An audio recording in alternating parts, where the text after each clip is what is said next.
Sorry, here you go. Hello, and welcome back to another episode of Minority Reports podcast and digital series. I am your host, Mona Shaikh. You guys, a lot of technicalities happening today. I think my computer is tired of me live streaming 5 days a week, and I think it wants a vacation. So here we are. Hello, James. Happy Friday. Welcome to the weekend. Welcome to the friggin' weekend. I am very excited about our guest today because I haven't spoken to him in a while, and we have known each other for quite a bit now, and he has moved on to greener pastures, you guys. I mean, his pastures are so green, they put money to shame. That's how green his pastures are, okay? I'm very excited to invite my friend. He's a very talented actor. He's a regular on Grey's Anatomy. You've seen him on Never Have I Ever. Here's my very talented and gorgeous friend, Rushi Kota. How are you? What's up, yo? How's it been? How's it going? What's happening, man? How's it shaking and grooving?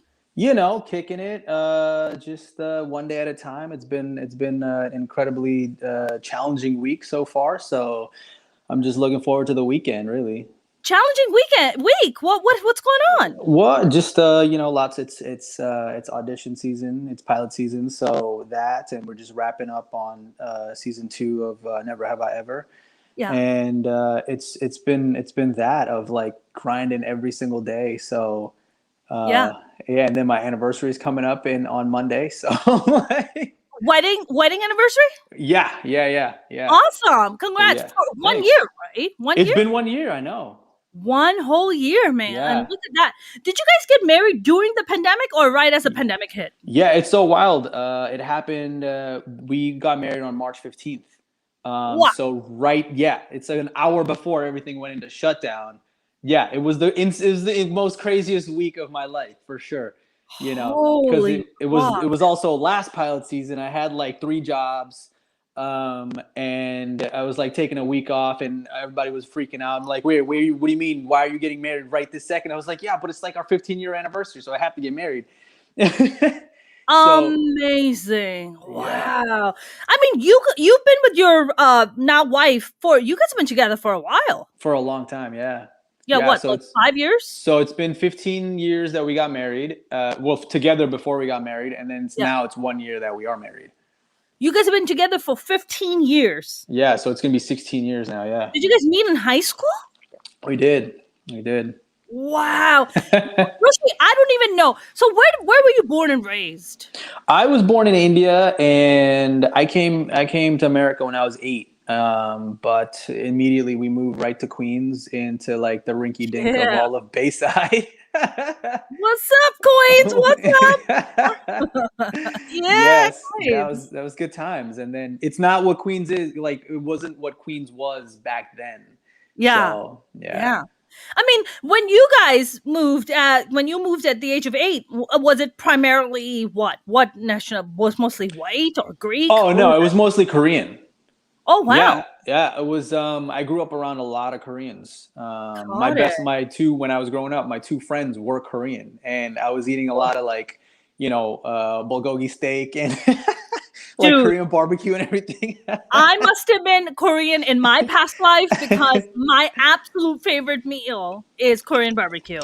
I can have that every day. Yeah. There's so many options. So many options. So, but wait a minute. But for you, I mean, Rushi, is your family Hindu? Like, I know Hindus don't eat beef. Yeah, they are. But it's as soon as my mom brought us here, she wanted to be American so bad that she did everything American as possible, like eating hot dogs, hamburgers, drinking Budweiser. Wow. She was like, let's go. We got to be American. Right. So she only spoke English at home, and that's why I understand my native tongue, but I can't really speak it. What's the native tongue? Hindi? It's Telugu. No, it's Telugu. Oh, you guys are South Indian. Telugu. Yeah, I know. Got it.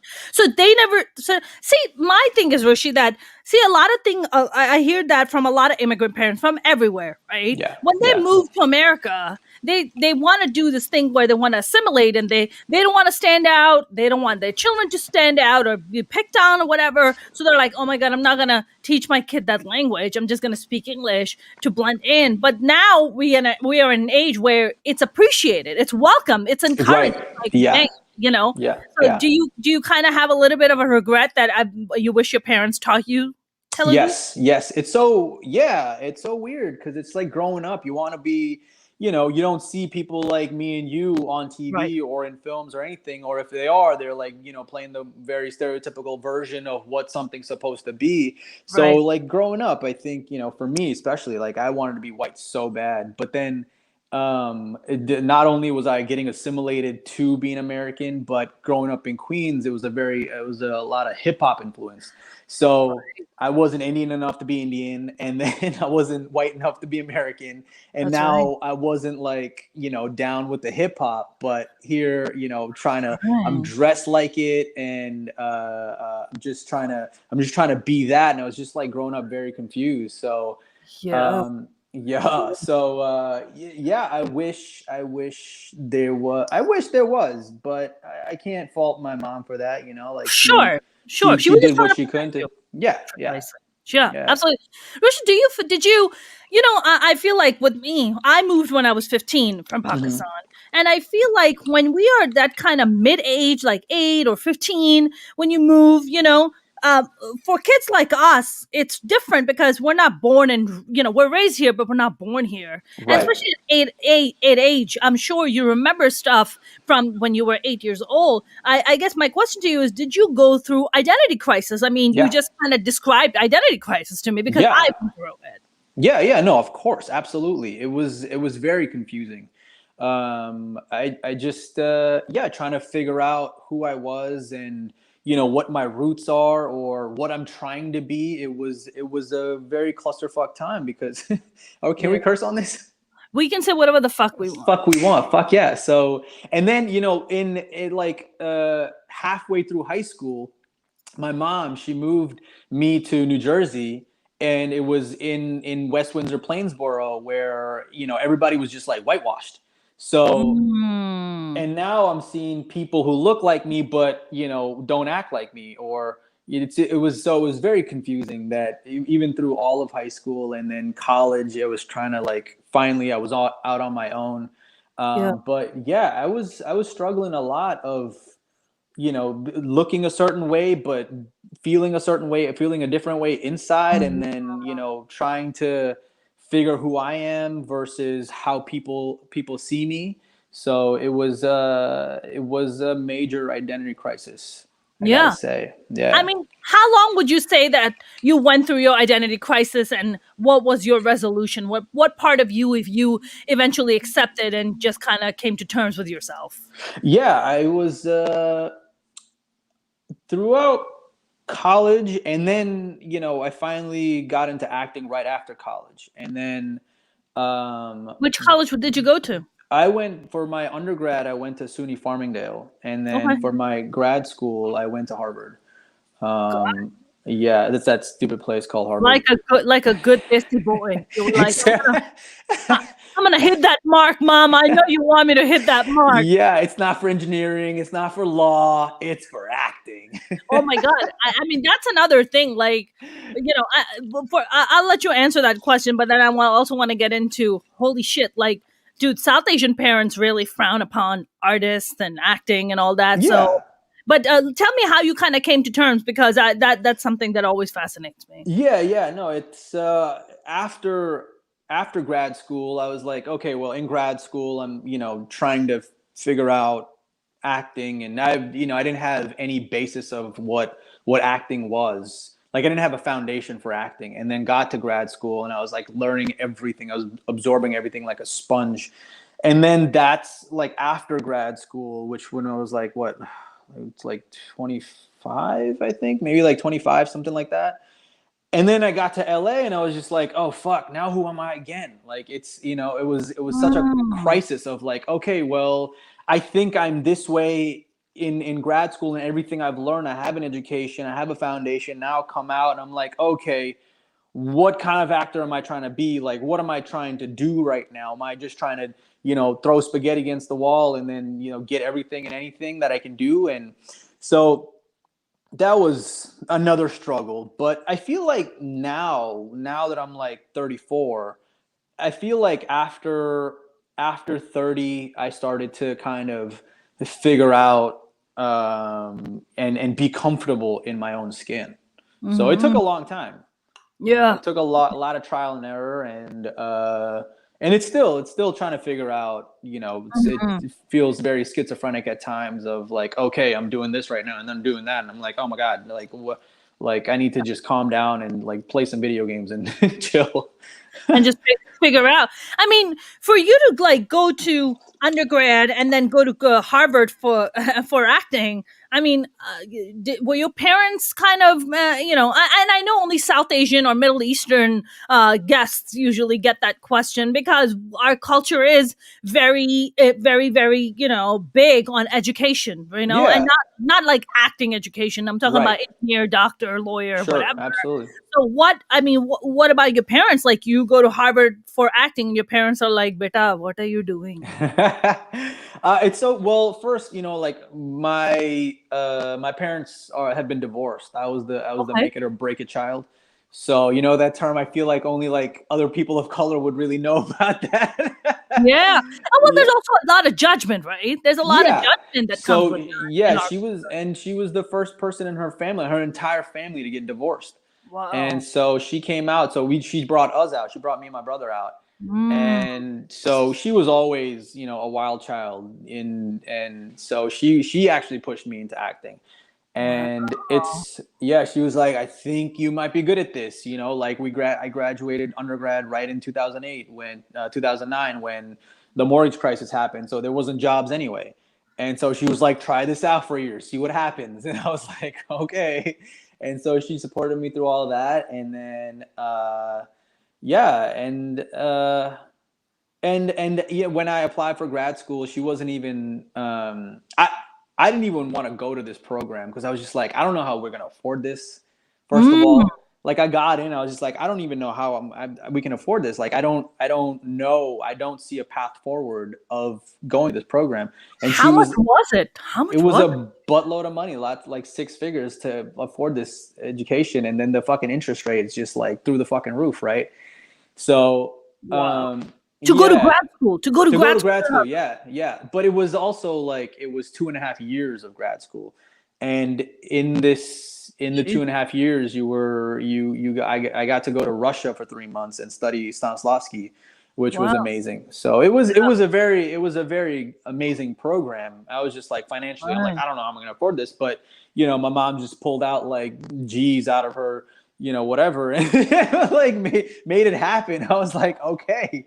She pulled it out of her bank account, not out of her whatever. Right. Out of her bank account. I was like, okay, Holy wow, dude! Your mom sounds like an OG, is what she sounds. She's a hustler, man. She's a hustler.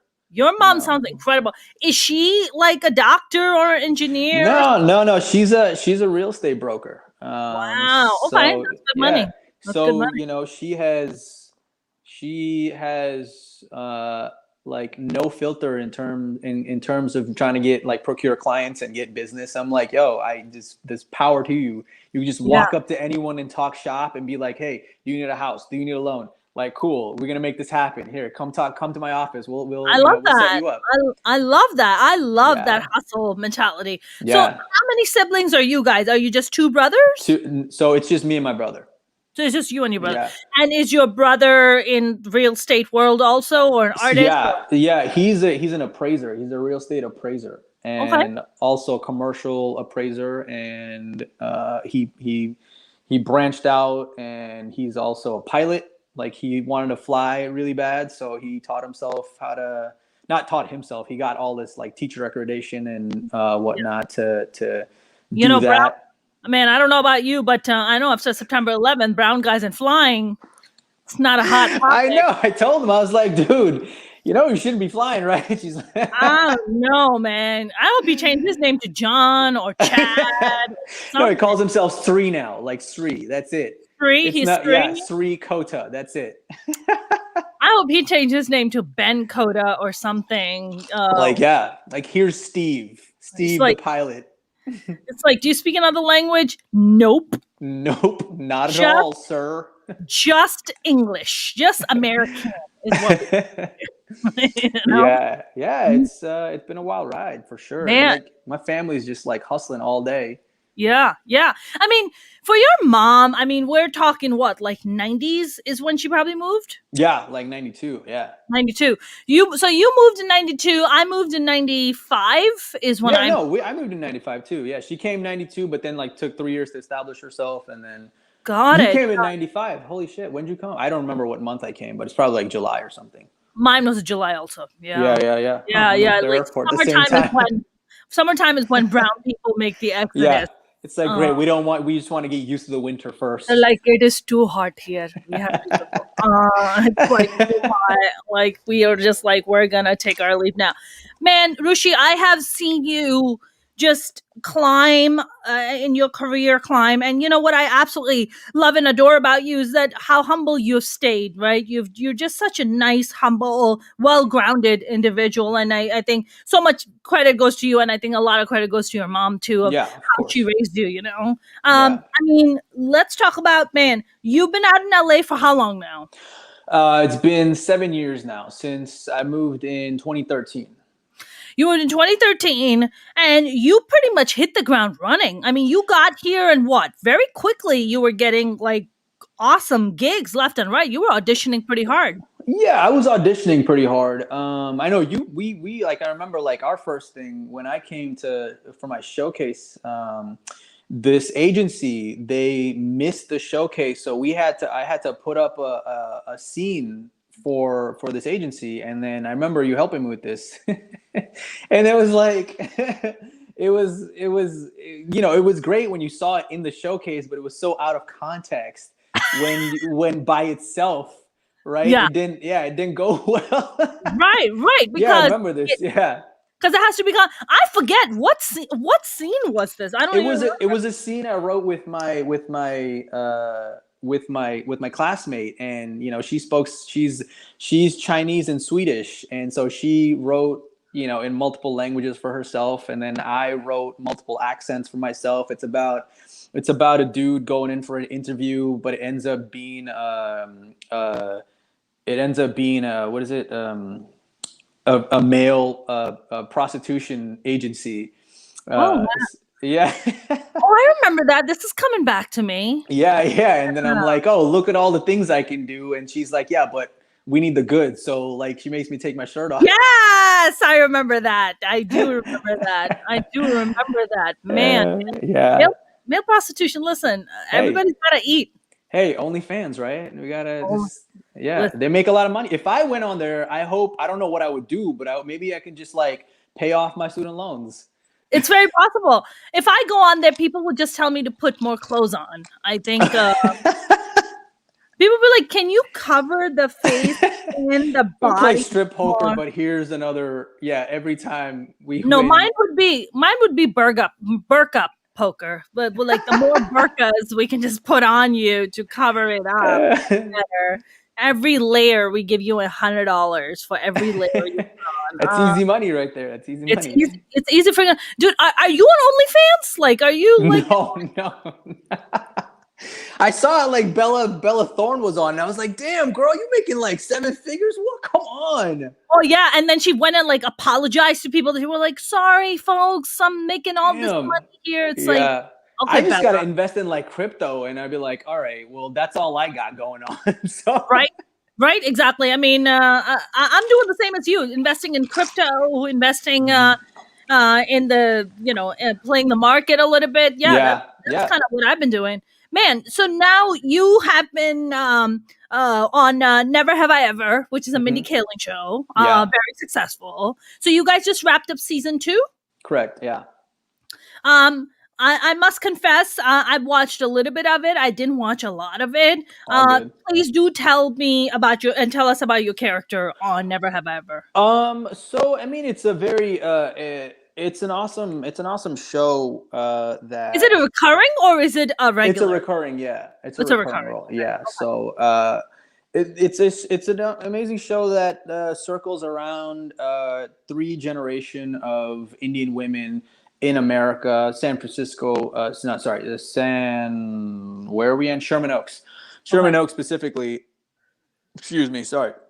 And it's it's very multifaceted. It's multi-universal. Like literally everyone can relate to it because it's women and everyone associated with them going through all of the stuff that we all go through, no matter who you are, right? Yeah. And my character Prashant, he gets talked up the entire season of season 1, and then he shows up in episode 9 as the arranged marriage guy.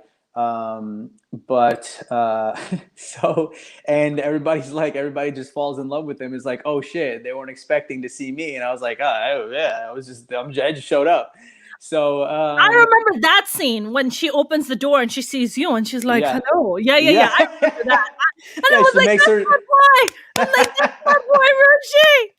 Yeah. So, and then she dumps her boyfriend immediately. Like, no, I'm doing this right now. So. That's right. That's the you're talking about the character, the neighbor, right? Steve, yeah. Steve, Yeah. who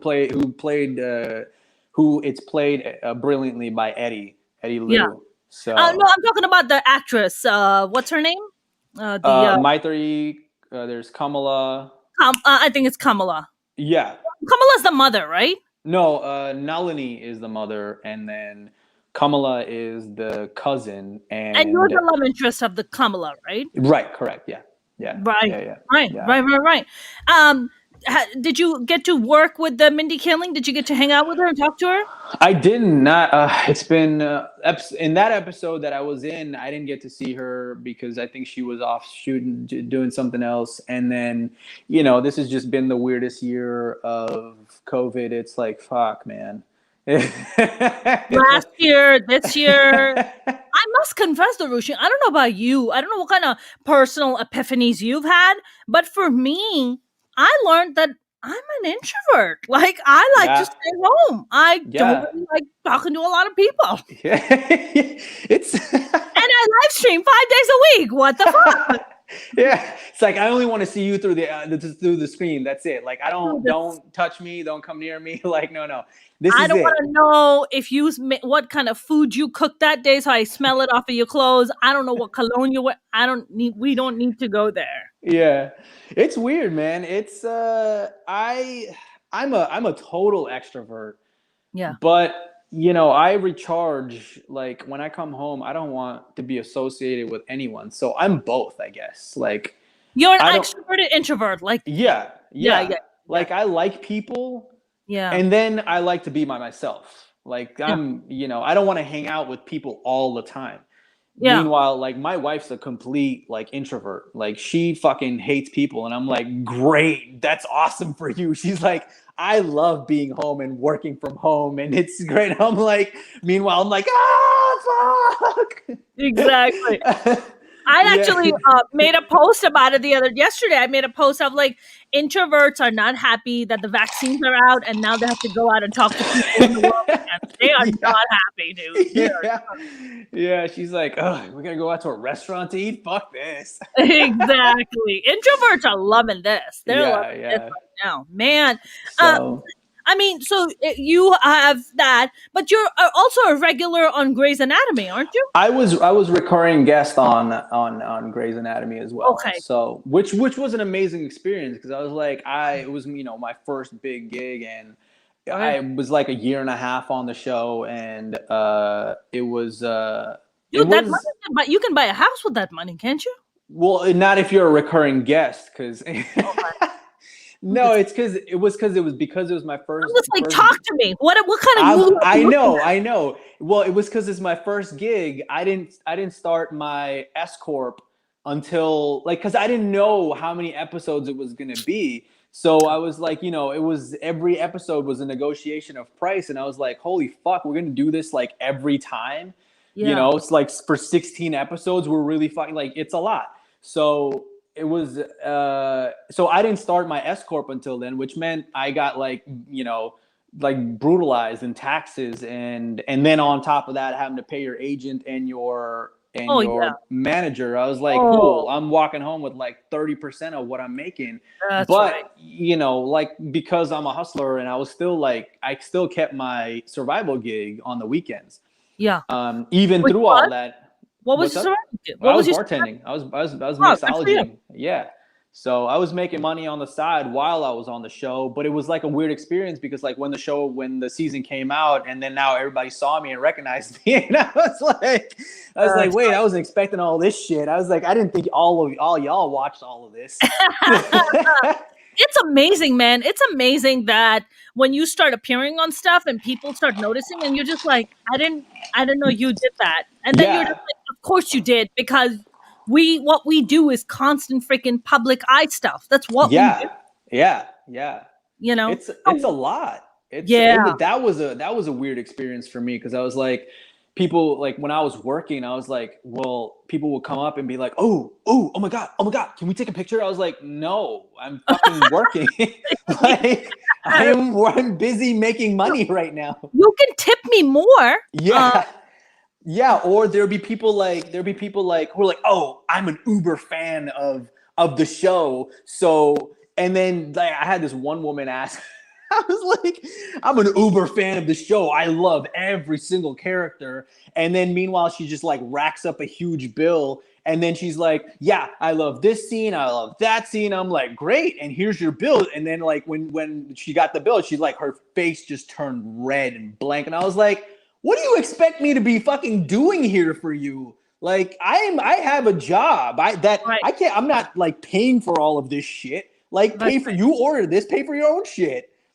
Wait a Yeah. minute. She was racking it up for looking at you like, yo, Yeah. pull out some of that Grey's Anatomy money. Yeah, like hook it up, girl. Like I'm like, this is not that kind of establishment, lady. Like that's on you.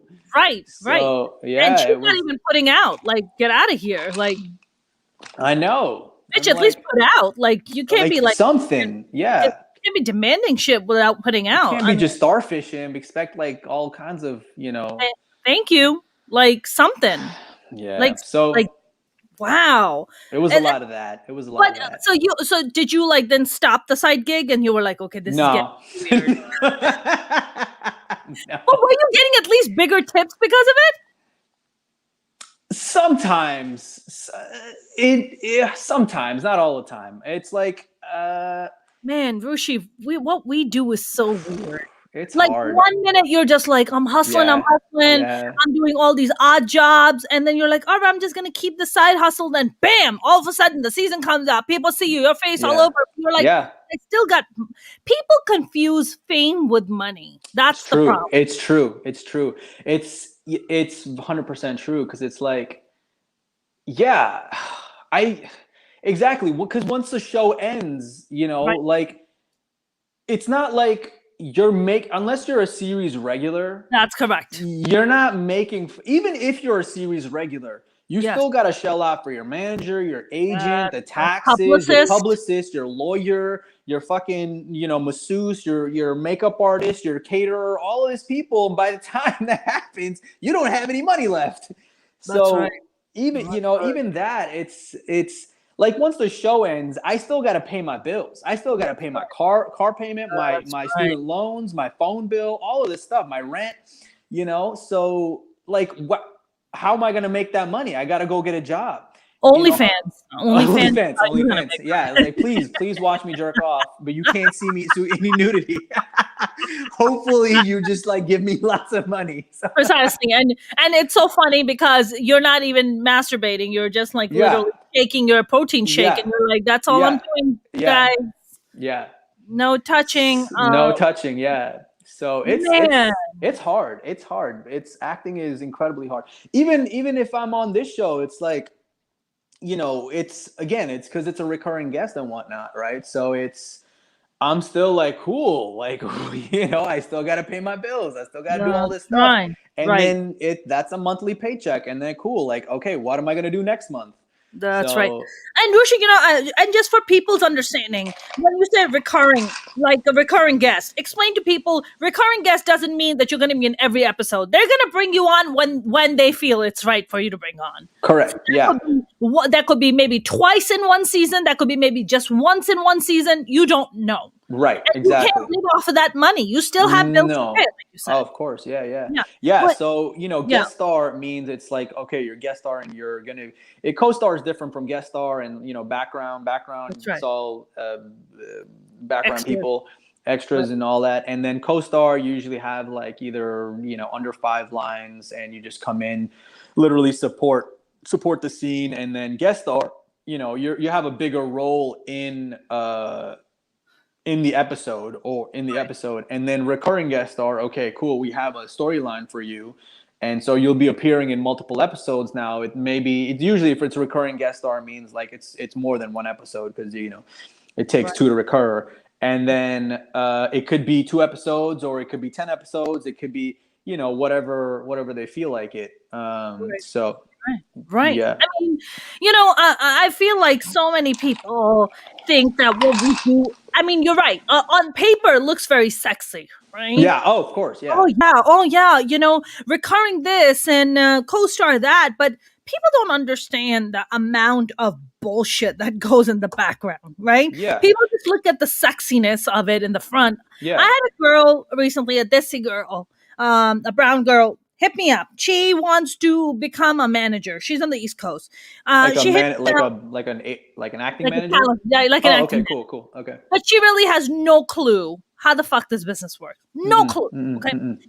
She messages me, and it really kind of pissed me off when she messaged me. She messaged me and she said, "How did you get there?" Because I recently landed a role on The Rookie on ABC that's coming out on March 28th. So, and she saw my post and she was like, "How did you get there?"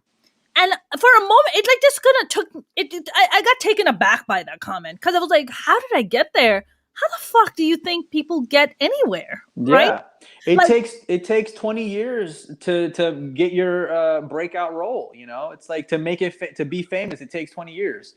So it's not, you put the work in. You put the work in every day. You're grinding. You have 10,000 jobs, and then you make it to every audition. Even the ones that you think you're completely not right for, or the ones that suck, and it's just you drop everything that you have in your life to make that audition, and eventually it might pay off. It might. I don't know. That's right. I mean, in stand-up, it's a little different, that you can kind of just go and like do shows and stuff, and kind of it's a different kind of a hustle than acting. Acting, you have to wait, right, until you get on. Stand-up, it's not like that. Stand-up, you just go out and you can fucking, before the pandemic, I'm going out every night for like 2, 3, 4 mics or shows a night. When I go to New York, you gotta keep your muscle active. Right. So in New York, when I go, I do about 3 to 4 shows a night. That's how many shows you just pack in that many shows, because where do you get that? You generate material. It's not the same. That's right. It's not the same material that you're doing for every show. It's constantly new material. No, sometimes it's just a variation. Sometimes you stand back and you look at the room and you're like, you got to take a quick temperature of the room. Yeah. And be like, okay, I can talk about this, that, and that, but you can't, this crowd ain't really feeling other stuff. So that's the cool part. If you're in the middle or towards the end of the show, you've already taken a really good temperature of the room as to what works and what doesn't work. If you go into a crowd and the crowd is not, the crowd is conservative. They don't want to hear, they don't want to hear cussing. They don't want to hear anything sexual or suggestive. Then you're like, shit, I got to cut that out because the crowd ain't feeling that. So I got to take That's that a out. lot, man. It's a lot. It's a lot. It's a lot to fine tune in the moment. I would freak the fuck out. I'd be like, if all of a sudden, on set, throw this line in there, throw this line in there. I was like, oh, stop it. It's like when a director comes and gives you 10,000 notes. I was like, I can't process the amount of shit you're giving me right now.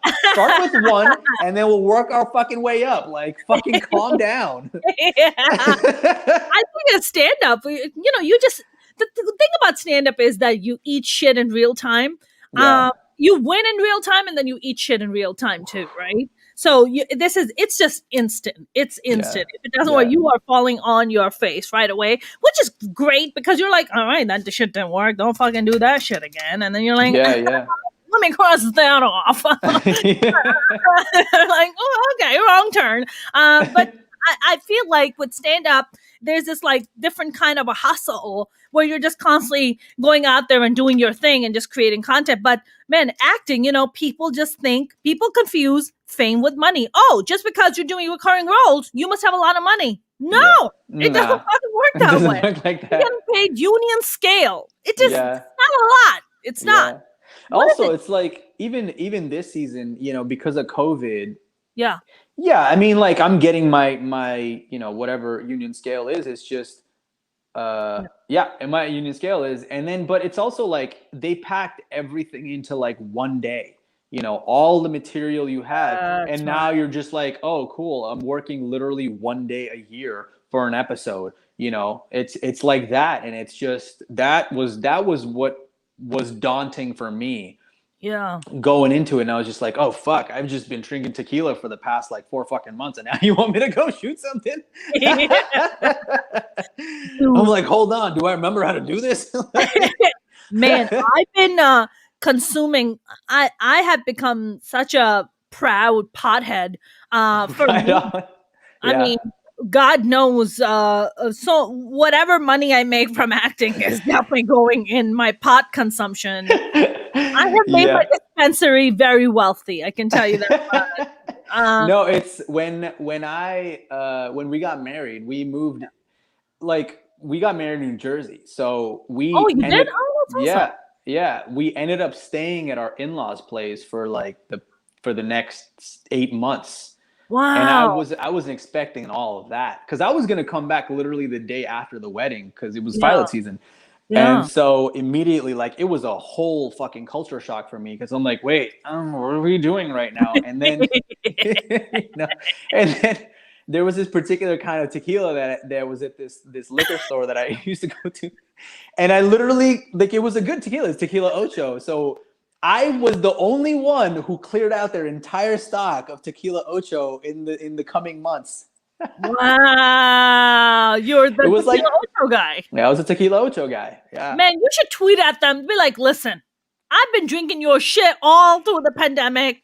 I should be the face of Tequila Ocho. Dude, I made a video and I put it on my gram. It was like a legit, like I had all 3 of their tequilas and I was making a cocktail.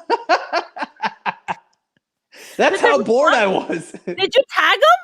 I did tag them, yeah. Fuckers. Yeah, I know. Man, I mean, look, liquor store and dispensaries are considered essential business. Can you believe They are.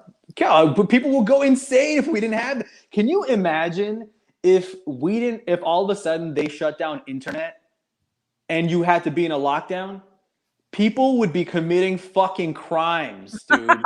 I would be committing crimes. People will go insane. I would go and loot the fucking Gucci store on Rodeo. Are you fucking No one's gonna catch you. Where are they gonna broadcast it? Yo, I'm gonna put my burqa on, and you don't even need a burqa. You could just put a mask on. Just put a mask. I would just wear all black, cover my skin tone up, everything. Yeah. Like, try to track me down. I'm surprised there's not more robberies now. Like, if I put my sunglasses on, my mask on, my hat on, who the fuck am I? That's true. I mean, listen, my neighborhood robberies have skyrocketed. Yeah. Skyrocketing. Yeah. I don't know where you are in LA. I'm in West Hollywood. Oh, right on. Skyrocketing. Oh, I've seen recently the amount of people getting shot in West Hollywood. I don't know what's going on over there. Lady Gaga's dog walker got shot. And I was like, oh my God, that's we're the new South Central. That's what we're the fucking new South Central. What the fuck we are. Dude, 2 days ago at night, I ordered some food because I was feeling lazy, and all of a sudden, chopper right up top of my fucking building. What is it saying? Please stay indoors. We are looking for a suspect. I'm like, yo, are we fucking? Yo, no joke. When I was living in Culver City, I moved to Van Nuys recently, and when I was living in Culver City, it was just getting so bad. I remember 1 month when we finally got back, a single engine plane crashed into a building right down our block. Whoa. I was like, and the whole block was just filled with firefighters, and the building was collapsing in on itself. And I was like, so yeah, it's pretty crazy out there. I mean, that's a good time to loot. You know, when the cops are distracted. Go get them. Go. They won't know who you are. Am I gonna get arrested after this live stream? No, you're not. No. I'm like alleging, like I'm like, yo, the first store that I would go and loot if I could, it would probably be the Gucci store, like first store on Rodeo, like that's the jam right there. Like, Shit. Yeah. Jesus, that's like the Jersey City in me that's just It's fucking like I coming. want the Gucci, and then just burn your clothes afterwards. No one's gonna know who you are. Right? You know, they're like, we're looking for this person. Well, we can't find them because yeah. Dude, I'll be on eBay fucking selling that shit, like making cash. Like, are you kidding me? Buying a house and shit. Like, what happened? Mama, how'd you buy a house? I don't know. I got that Gucci money. Like, the Gucci money. Oh my god. So ridiculous, man. Holy shit. So wait, what I mean, I want to actually go back to you and talk to you about, you grew up do you have any relationship with your dad at all or no? No. No, not really. Recently I never had much of a relationship with him growing up, but recently, like, he passed away from COVID in India. So really? I'm so yeah, sorry. no, When did you pass it's away? in like November. Wow. He was Yeah. a young man though. He must have been young. No, he was in like his late 60s, I think. That's young. That's still young. Yeah, I know. I have a lot of like residual, I'm like, I don't know how to feel about it. It took me a second. I was just like, well, I don't really have a relationship to you. So like, should I be feeling sorry? Should I be feeling sad? Or I don't know. So You know what it is? It's like that kind of familial, that bloodline bond. Even though the person, you didn't have a good relationship with them, but that blood bond, like your mother or your father, even though it could be fucked up, but that, I don't know, man, that bond kind of never goes away. I had a very difficult relationship with my father, very very difficult. yeah.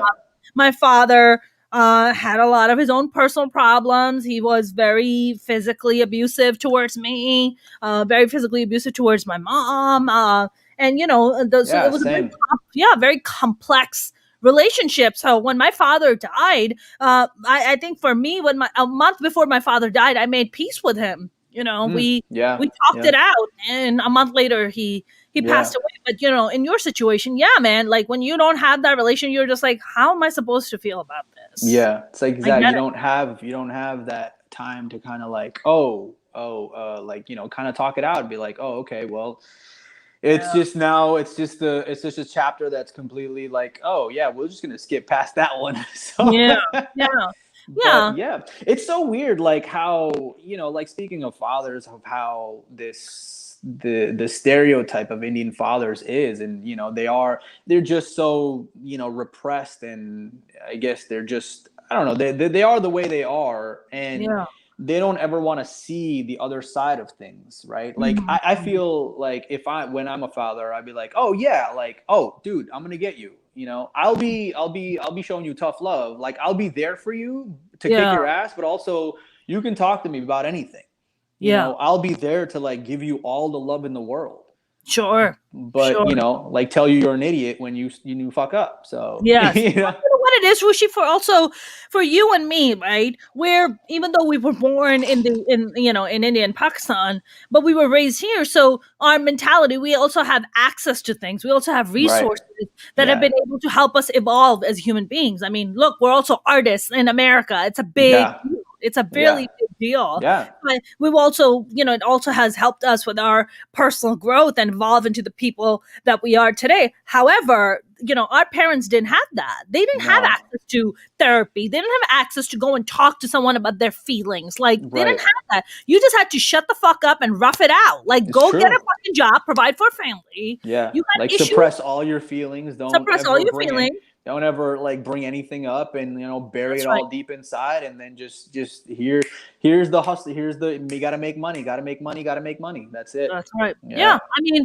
my father was like, my father had immense amount of rage, and we just couldn't understand as kids. We were like, I don't know which version of dad's gonna walk in today. Yeah. Like, my dad would walk in one day and be like, I love you guys. We'd be like, yeah, dad is home. And the Yeah. next day he'd walk in, he'd be like, fuck the world, burn everything down. And he'd be fucking breaking furniture in the house out of Jeez. rage. And you're Yeah. like, yo, what the fuck is going on? Yeah, So it's a lot, man. yeah, It's a lot to it's a take lot. in. So I love going for the emotionally unavailable men because daddy issues. Hey, What's that like mm, dating in the pandemic?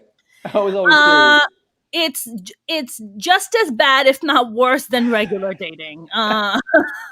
It's good for you, Rushi, that you don't have to go to the fucking dating scene in LA. It's a goddamn nightmare. Oh God, I don't know what I would do, man. I It's don't horrible know. here. It's fucking horrible here. Rushi, how much do you feel like you growing up without a dad that wasn't present? How much do you think that has shaped in you becoming the man you are today? Like, was your older brother kind of like a father figure a little bit to you, or no, not really? No, yeah, he was my older brother is like 9 years older than I am, so it was a huge age gap. But yeah, I think it had everything to do with who I am today. Of just the like, yeah, it's like my mom was there and she's very supportive, and I can always talk to her about anything. She was Yeah, always the mother and the father, but yeah, I think it definitely it was a tough mountain to climb for sure. I just got to figure this out, and now that I have figured it out, or figuring it out, yeah, it's still like I have a lot more confidence in, like, oh yeah, I know what to do in this situation, yeah. versus be like, oh fuck, I don't know what to do, so I gotta ask my parents because they've been through this. Like, I don't Sure. have that, so I'm like, cool. We're gonna wing it, or we're gonna Google it. Google usually always helps. How to how how do I do this right now? how to reach conclusions with identity crisis? Yeah, I'm just like, cool. How do I work out? Cool. Usually, Dad would show me, but he's not here, so. I mean, for me, I was watching my dad growing up how to shave, so I learned how to shave real fast. So it was Yeah. great. I learned to shave. Who taught you how to shave? Was it Google? I don't remember who taught me. I think it was just I. I feel like I don't know. I think I just did it. You I just don't. I just did it. I don't. listen, man. Brown people, we're hairy. It's in our Yeah. DNA. I think there's a Yeah. razor encoded in our DNA that Yeah. automatic shaving because we're hairy people. Look at this. Like, yeah. Look at that. This shit is everywhere. Well, I can't grow any hair on the sides of my face, so I'm like, I'll send you some, and you can just like paste it. Pull a Abraham Lincoln, like Yeah, just only on the underside. Yeah. just like this. Don't they do that? Oh, is it Mormons who do that? Who's the one who just does this part right here? I. Oh, I mean, I can't tell I can't tell the difference between the Jewish people and the Mormon Mormons, people. yeah, the Hasids. Oh This God, I don't want to be taken out of context. I'm like, oh my God, like, I don't know this. Please, let me Google this. Fuck. No, the Hasidic Jewish. I have Hasids in my neighborhood, so they have the Yeah. curls. They don't have this. They don't have Yeah. that beard, but they don't have the. Yeah, I don't know where. I haven't gotten asked to play that role yet, so I didn't research it. The Abraham Lincoln. Yeah.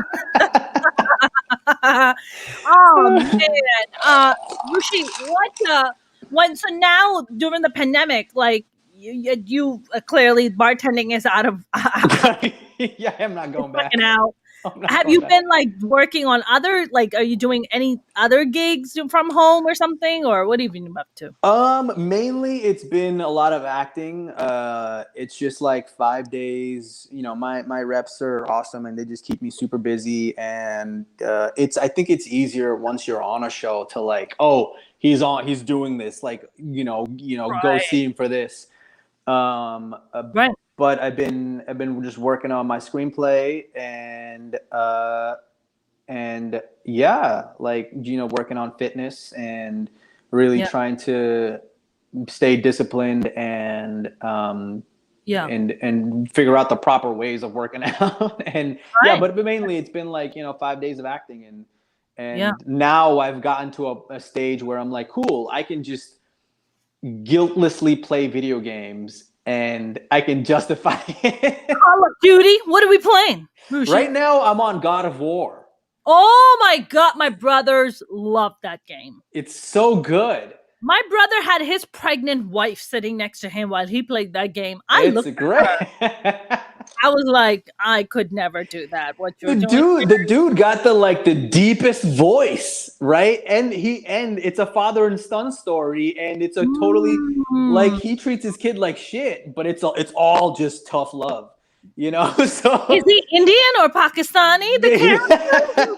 he's a Viking, so He's a same thing, I guess. yeah, I guess so. It's like I have to be very tough on you in order for you to learn. So you're like, fuck you, Dad. Fuck you, Dad. You're always so grumpy. Yeah. You don't love me. Hilarious. Yeah. You know, a while back, I got hired to do translation for Call of Duty. There's like some version of it that's in Afghanistan or Pakistan. Oh, that's what's up. And the terrorists have to speak the language. So I got hired to do the translation for Call of Duty. Yeah. And I remember doing that. And it was like, chalo, chalo. And they had like all these like weird translations. And I was like, this is the weirdest shit ever. Yeah, it's crazy. I can't. God of War, Kratos, right? Yeah, you know it. Atreus to me. I was like, okay. Damn. I genuinely envy people who have the time to go and play video games because I'm also like workaholic. I feel it's the immigrant mentality. You have to work hard. And so I feel the same way as you. Like I have a lot of internal guilt and pressure that I put on myself if all of a sudden on a Monday morning, I'm like, what do I want to do today? I'm going to play some video games. I'm like, Rush, what the fuck are you doing? Meanwhile, my wife is like working 24/7 on, she's sitting at home and she's like, babe, just play it. It's okay. And I'm like, fuck you. Don't fucking talk to me. You don't know my immigrant podcast. Yeah, I'm going to go cry in the fucking office and shit.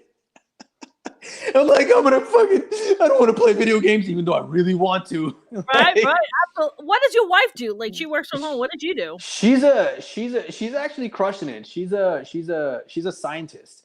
She's a Shut the fuck up. Yeah, she's working on cancer. And I think this interview is over. It's over. That's it. We all married a scientist? I totally married up. That's what, 15 years later, my investment has been worth it. Dang. Your investment is like, dude, that's like... It's like Tesla money right now. Like that's like so Tesla money, dude. You're a Tesla is what you are. So you guys met in what, high school or middle school? Yeah, in high school. Wow. Yeah. What, like 9th grade? Wait. No, I was there for my junior year, so... Yeah, junior year we met, and then senior year we started dating ish. And she was like, "All right, I'm gonna go become a scientist, bye." And you're like, "I'm gonna do some acting." Yeah, that's kind of what happened. I'm gonna do something really secure for our future. Acting. I'm like, babe, you got this, right? Cool, thanks. Okay. Behind every man who's acting, a very powerful woman. There's a female scientist standing right behind him. Yeah, she's holding my hand whenever I have to cry in a fucking throw up in a bucket or cry in the toilet or one of those situations. Wow, you married a scientist, dude. Talk about marrying. Yeah, it's great. She's doing really awesome stuff with tumor type of cancer. So she was working on non-Hodgkin's lymphoma before, and now she got a new job, and she's she's the bomb. She has a whole team that she's running, and then she's just kicking ass and taking names at work. It's pretty awesome. Now, your wife is she Sri Lankan? No, she's Trinidadian. She's West Indian. Oh wow, Trinidadian. Yeah. Well, they're one of us. So yeah. They just left the boat later, is all. They just left the boat later. Yeah. We came on a plane. They got the boat. That's okay. Right. Yeah. People traveled. It's fine. Yeah. Wow, man. That's incredible. So what's your screenplay about? Well, I gotta settle on the treatment first. I gotta figure out what treatment it's gonna, what version of it's gonna be. But pretty much, it's essentially what God realizes that he's losing power in heaven, and he has to come down, and the only way he can get his power back is by becoming an influencer. So there's association with that. It's the association with worshipers and followers, and I think that's a great premise. I hope you're writing that out. Yeah, thank you. Yeah, so I'm just struggling. I have all the details mapped out. I'm just struggling on like story structure of like, cool, how do we set this guy up, and then it's just Act 1 that I'm struggling with. Act 2 and 3 are written. So man, I sometimes I have this bit that I do on stage that if Jesus was around today, I mean, I think he would have probably the most followers on Instagram. Yeah, probably. Well, we'd be competing with Krishna and Muhammad and Moses, but also Kim Kardashian and Khloe Kardashian and the other Kardashian and The Rock. So, and Justin Bieber. I don't think they would stand a chance with Jesus. I mean, Jesus is literally taking water and touching it and turning into wine. No amount of butt implants can replace that. No amount of fake tits and fucking and then the fan base is gonna be like, cool, okay, you just made water, awesome, but like Kim Kardashian just made a TikTok video. Let's give her all the money. I don't know, man. Justin Bieber's like, oh, we just made a music video. Like, okay, we're gonna get him. Jesus is gonna run out of tricks to be like, okay, cool, I made this really cool thing, and then what? What do you guys expect of me? But what if Jesus has like Justin Bieber coming out and making a cameo in his videos? yeah, it's a cross collaboration. What if Justin is just holding the glass and Jesus goes, Justin, I'm going to turn this into wine now. Yeah, but there's get out of here. Get out of here, Jesus. But there's already a TikTok influencer who did that already, I don't know. Wouldn't it be funny if it was Moses? He was like, Jesus, Moses, you cramping on my style, man. I don't like this. Meanwhile, everybody's going to be doing the little flip video. It'll be like what? Yeah, well, God, what music video are you gonna do? What dance are you gonna do? I'm like, I literally made water into wine. Come on. I can tell you that I would not feel comfortable with Prophet Muhammad doing the Macarena. I can tell you that right now. That I just would not be comfortable with that. I'm not down with that. But that's what he's got to do. That's what he's got to do to be famous and retain his followership. Dude, but what if like Krishna? Just if he had TikTok and he just keep getting the question, why so blue, Krishna? Why so blue? Because he's blue, right? Yeah, he's blue. Yeah, that's his skin color. Like, what do you mean? That's a skin color. That's what we all go through. It's like, why so brown? I'm like, this is who I am. It's like, why are you so racist against blue people? You racist now against blue people? That's the new thing. Why 4 arms, man? Why 4 arms? Why not 2? Why not 6? Why 4? Oh, you're showing off now? Oh, okay. Okay. Oh, I see what you're doing, Krishna. You must be You must be popular with the ladies, Krishna. I'll tell you that much. Oh, that's a lot of fingers, That's a lot of, yeah. That's 20 fingers right there. Well, I don't know. He's God, so he can, grow more fingers. That's true. That's true. Fingers come in handy. Yeah. Man, that's, wow. We covered a lot of ground right now. Yeah. So many. Probably going to get some death threats right after this. Probably. But, it's cool. It's kind of how we roll. It's kind of how we roll. Hey, you can't make everyone happy. Yeah. You can't. But you know who can? Krishna. He can because he's got a lot of fingers. Fingers make people happy. Rushi, are you doing any TikTok videos? No. Fuck no. Fuck no. I'm gonna leave that to the youngins. Hush, you are a youngin. Yeah, God, I struggle with the socials. I just can't. I'm like, cool. Here's my life. Like there's not much going on except I have to like study some sides and whatnot. So man, you would make a good Krishna. I can see that. Yeah, that's who I'm writing about. So yeah, you would be more like the CrossFit Krishna. It's like, guys, we got to work out. yeah, but I thought we're doing yoga. No, it's CrossFit now. It's CrossFit. We're doing CrossFit. We're gonna turn over wheels here. It's like, that wheel's too big. No, you got this. Use your forearms. Like, I don't have forearms. Like, not even forearms. You literally have 4 arms. Yeah, it's good 4 arms. Yeah. Yeah, exactly. I mean, I would watch that. I would totally watch that CrossFit video. I hope so. Shit. That sounds amazing, you know? Yeah. And then everything he touched is blue afterwards. Yeah. It's like, it just turns blue. It's like, thanks a lot, Krishna. I just had a dirty image, but it's fine. UFC Krishna, that'd be amazing. Krishna's getting like blue, like there's not even red blood, it's just blue that's just dripping out of him. Yeah. It's like, come on, Krishna, you got this. You got this, bro. You got this. I can't wait to paint myself blue. I wonder what it's gonna look like. I wonder, yeah. I mean, you have to paint everything blue. You know what I'm saying? Yeah. Like the Blue Man. Yeah, the Blue Man Group. The whole thing. The blue. Do they paint everything? I don't know. That's a good question. I want to know. Because it's like latex that they put on there, right? Yeah.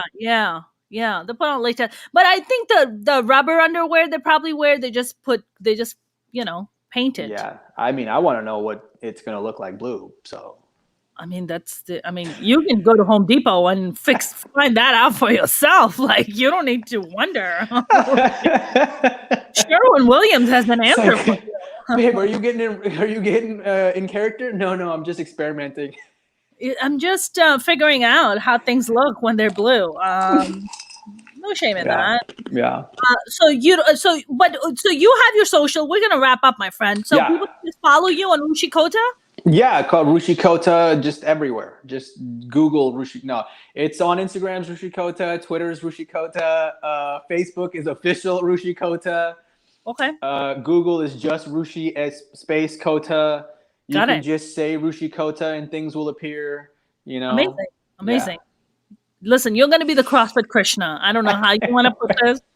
I think you should do a sketch called CrossFit Krishna. Yeah, that'd be exciting. You can come be my personal trainer and just yell at me if I do things wrong. I think you should just walk up to everybody and be like, I hope you're not going to eat meat after this. Be a vegetarian. And they're like, I can't lift this wheel on face. I need to in my body. I don't know how vegans do it. I don't know how Chris Hemsworth, he's a vegan apparently. And I'm like, dude, what? Yeah. Suspect, right? I'm like, suspect. I don't know about that. Yeah. And I'm like, dude, you can't be that big on just vegan food. Like, there's just... Rushi, long time ago in New York, when I used to do office jobs, I had this guy. He came and we used to sit in an office. It didn't have a lot of windows, and he was vegan. This is like the first time I even heard of something as a vegan. This is like 15 years ago. Okay. Yeah, it's different from vegetarian, right? Very different. But he would have his headphones on, and he would be farting in the office all day. And it stank to high heaven. It was so gross. It's a lot of fiber, man. It's a lot of fiber, you know? And we literally had to complain with HR. You're like, yo, he's always farting, and he can't even hear himself fart because he has his headphones on. Yeah. We have to hear it. We have to smell it. It fucking sucks, okay? And HR tried to talk to him, and he's like, what do you want me to do? I don't want to change my diet. I'm a vegan. I was like, I'm never going to be a vegan. With that farting? No. I'm a fucking walking fart machine. Like, I know. I know. I don't know how people do it. I don't know. Fuck this. No. I don't give a fuck how, like, healthy it is. If I have to fart to be like a fart machine where I'm stinking up the place, it ain't worth it. I'm out. Yeah. You know what? We're gonna chop up some cows, okay? That's what we're gonna do. No, we're not gonna fart my way out of this. Like, no. There's no way. Like, what are you gonna show up on dates and be like, "Excuse me"? Like, no. I have to go fart in the bathroom. Did you just have broccoli and cauliflower? Oh, yeah. Yeah. I can't wait to see where this goes. Is that a hint of curry in that? What is that?